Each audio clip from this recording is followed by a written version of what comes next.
LeBron James spoke to the media yesterday for the first time since Daryl Morey's October 4th tweet made headlines. LeBron declined to comment about the politically tense situation in China right now, but did talk about how Morey's tweet has affected the relationship between China and the NBA, its owners, teams, and players.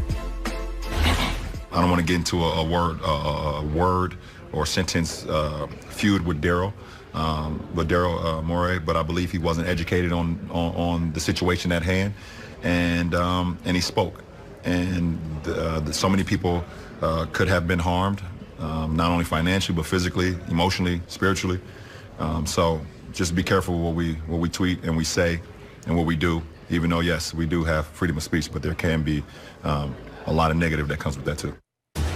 Now, LeBron was immediately met with criticism and went on Twitter to add context to his comments and, quote, clear up the confusion, adding that he is not discussing the substance of the situation. So, Shannon, do you like that he said this? I don't. And, Skip, I would have thought the Daryl Morey tweet was 11 days old. And so LeBron James had 10 days to think about, contextualize, and come to how he want to verbalize his response, knowing, excuse me, that he was going to get asked this question. Mm-hmm. And what we didn't show is that LeBron says that you guys, you know me, follow my career, you know that normally when I speak on a topic, I'm informed, I'm educated. And that's how I approach it. Okay, he says he's not going to speak on this topic because he hadn't followed it that closely, so he's not informed, he's not educated. So if you're not informed and you're not educated, how do you get to call someone else uninformed, uneducated? Because for you to call someone that, you need to be educated on said topic. As what he called the substance of it. Right. Yes. Mm-hmm. For me, and I think where he got the blowback, the thing that separated LeBron James from Michael Jordan is that LeBron James would take a stance. I agree. And did not care about the financial impact. Mm-hmm. And then in this situation, he said it could impact financially, emotionally, physically. Even went to spiritually, but go ahead. That's where the pushback came from. Mm-hmm. It's like, hold on, wait a minute, Brian. You don't think when you took the stance about Trayvon Martin that someone stopped wearing LeBron shoes? You don't think when you got on stage with Hillary Clinton? Because if you think everybody that LeBron, you know, there are Republicans and people that like President Trump that bought LeBron James shoes. So anytime you take a stance, it's not going to be popular with everyone. But that didn't bother him. This situation seemed to have bothered him for some reason. We know the reason, Skip. We know that the financial, China spends a lot of money with the NBA. 10%, we're reading 10%, and they say in the next 10 years it's going to go up to 20%. He mentioned he's gone to China 15, 20 times. Not only him, all the KD, Steph Curry, James Harden, Russ, all these guys are big international. They got over 1 billion people over there. 3 times the population of the U.S. So you can understand the influence that the favor that they curry with the NBA. But I don't like this, Skip. I don't like that. Yeah, anytime you say something, your words have consequences. But Daryl Morey, and I'm not, like I said, I'm, you know, what Daryl said about the democracy and China and Hong Kong, a lot of people don't know, and so I don't want to get into the minutia up underneath this, Skip, but I disagree with LeBron said for this. If you're not informed on a topic and you're not educated on a topic, don't say someone else is uninformed or uneducated because you don't agree with what they said. Just say, hey, that's Daryl's stance. I don't agree with it, and keep it moving. But when you say he's uninformed, he's uneducated on a topic, and then says, you know, a lot of people, and hey, I don't believe, now it could happen, I don't think China wants, you know, you do something to the basketball team because we're already, you know, China and the U.S. is already going here. We got a trade war going on. We already think that they're intellectual property thieves. So the last thing that China wants to do is do something to some of our most important public figures, athletes, and have it blow up on a world stage. But I'm going to disagree with LeBron and Skip. I don't disagree with LeBron very often. You don't. But in this situation, I'm going to have to disagree, and I don't like what he said.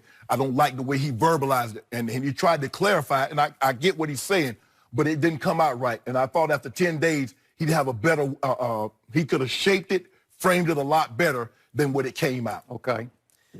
for once, ironically, I see what LeBron's trying to accomplish with his statement and in his clarification tweet. And the problem here is everyone got thrown onto an incredibly slippery slope. Correct. And it's made of hypocrisy because anything you say, wait a second, you're speaking out of which side of your mouth on that issue, right? Okay. So to me, what LeBron was doing was speaking for a bunch of players, and this is the part I liked about it, who were so angry with Daryl Morey for tweeting what he did just ahead of their trip to China. Right. Because LeBron's point was, you could have waited a week. Just wait until we're done to take your stand about Hong Kong. And he's trying to say, you made it so hard on us because you messed with our money. Right. Right? That's what happened. Bottom line, Daryl Morey sort of unwittingly, I don't think he was thinking, what could I, what could I wreak here? Right. What havoc could I wreak? But he messed with LeBron's money and all the players' money. Am I right? He did, but let me ask you a question. If he waits a week, if he waits a month, does he still not mess with the players' money? Maybe long term, but they were upset because they got thrown into the. They were going to have to answer questions. Yes, they're saying we don't know enough. Right. And again, I certainly don't know enough. I don't know if you know enough to talk about the substance of what's going on Hong Kong versus China. I don't. Yeah. And LeBron's saying I don't know enough, so I'm not going to take a stand on that. And the players were all offended that they got thrust into this position of having to comment on an issue they don't understand, that doesn't affect their day-to-day life, right? So LeBron is speaking not only for a lot of the players who wanted him punished. They wanted, reportedly, they wanted him punished. I don't know if that'd be suspension without pay, whatever, hurt him where he lives, right? But LeBron might have even had the blessing of the commissioner on this one, because he's trying to mend a fence. He's trying to say, as the greatest player we have today, the guy, the most visible, the most popular player we have today, he's trying to send a message back to China. Hey, one of our own messed up here. He was, however you want to say it, he was not educated enough. He was misinformed. And we're sorry about this, China. It's not our fault. It's his fault. Okay, that's what he's trying to send the message. But let's not pretend we do know what's going on in China. Okay. Without getting into the details, we understand that. Okay, fine. But like you said, Skip, you're talking out both sides of your mouth now. Okay. So now we had Tillman Fertitta, the owner of the Rockets, immediately condemned the tweet, which was deleted, but it was up long enough. It's too late. It's gone. Screenshot it. But he condemned it to the point that he said, we're not a political organization, the Houston Rockets. Well, how about the Spurs? How about the Warriors? Are they political organizations? Because their head coaches have very strong stances. They have heavily criticized the president of the United States. Freedom of speech. And again, Adam Silver says our league is built on freedom of speech. I'm great with that, but there are ramifications to all of this.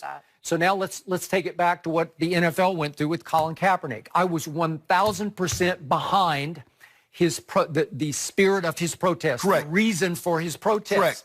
But initially, a bunch of the owners are like, is he going to mess with our money? Because he's choosing not to stand for the national anthem. And maybe some of our sponsors, if not our fans and our viewers, will take that personally. You don't love the United States of America because they won't get the spirit of the protest, the actual meaning of the protest. So remember, that was the initial pushback was, you're messing with our money now. We get, that they don't even want to know about the issue because they don't really care about the issue because it doesn't really involve them. That is correct. You made that point 1,000 times.